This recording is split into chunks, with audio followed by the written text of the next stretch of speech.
We had a lot of fun with this build last year. It was more of a shakedown year, but it turns out we found out some weak links. That being the head gasket. The block and head were totally salvageable, but I came across an opportunity I couldn't pass up. I found a 490 cam, and it just happened to be attached to a Ranger dual port head that was also ported.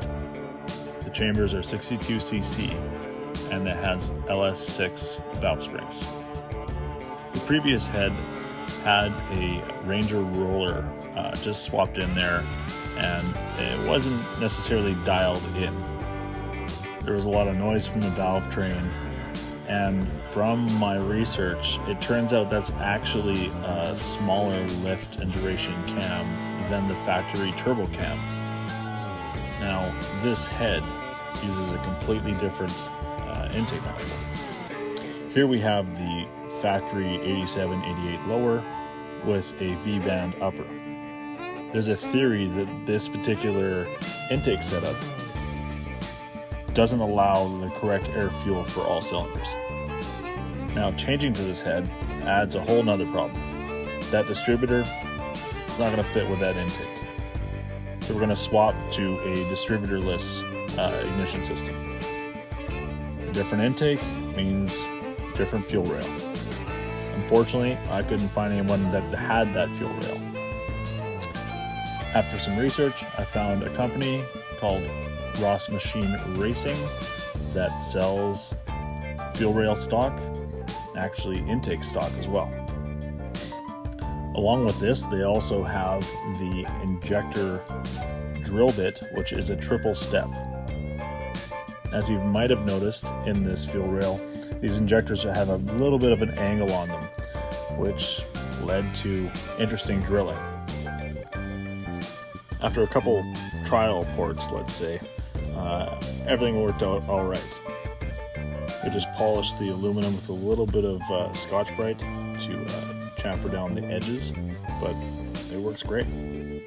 We'll obviously have to fab the upper mounts. We'll end up tapping the end of the fuel rail for dash 8 AN.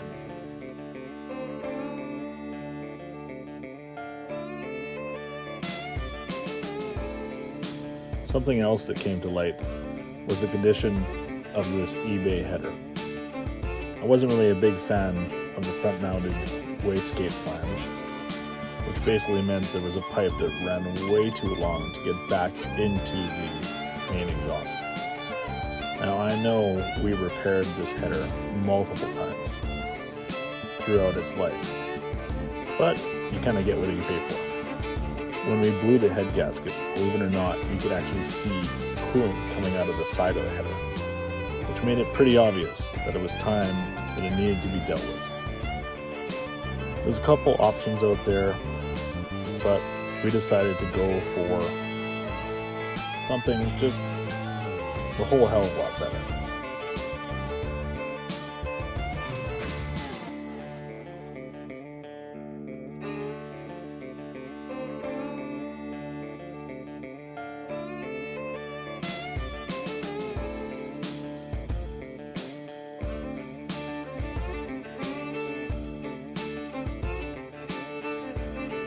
Here is the Beauport stainless center mount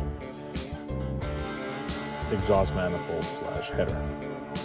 1.25 inch primaries that go to 1.5 inch into the collector. You'll also notice the rear mounted wastegate flange, which I might have underestimated how close it really sits in the car, but we'll get there.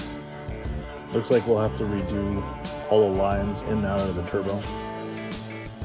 But seriously, this header looks amazing. We're doing our best to mock up everything before it heads into the car. Here's it mocked up with the upper intake manifold. The idea here is with that angle, we'll have a straighter shot to the intercooler in the front of the car. Took one of our spare blocks and threw it into the chassis, and then just put the head on top to try to kind of size everything up. You can see how close that wastegate flange is to the inner fender. So obviously there'll be some clearancing there, and the wastegate will probably sit pretty high in the engine bay. The intake manifold is actually mounted one runner forward to get an idea of where it's going to sit. Obviously there's going to be some clearancing there too. Needless to say, this is getting pretty interesting. That's it for now. Thanks for watching.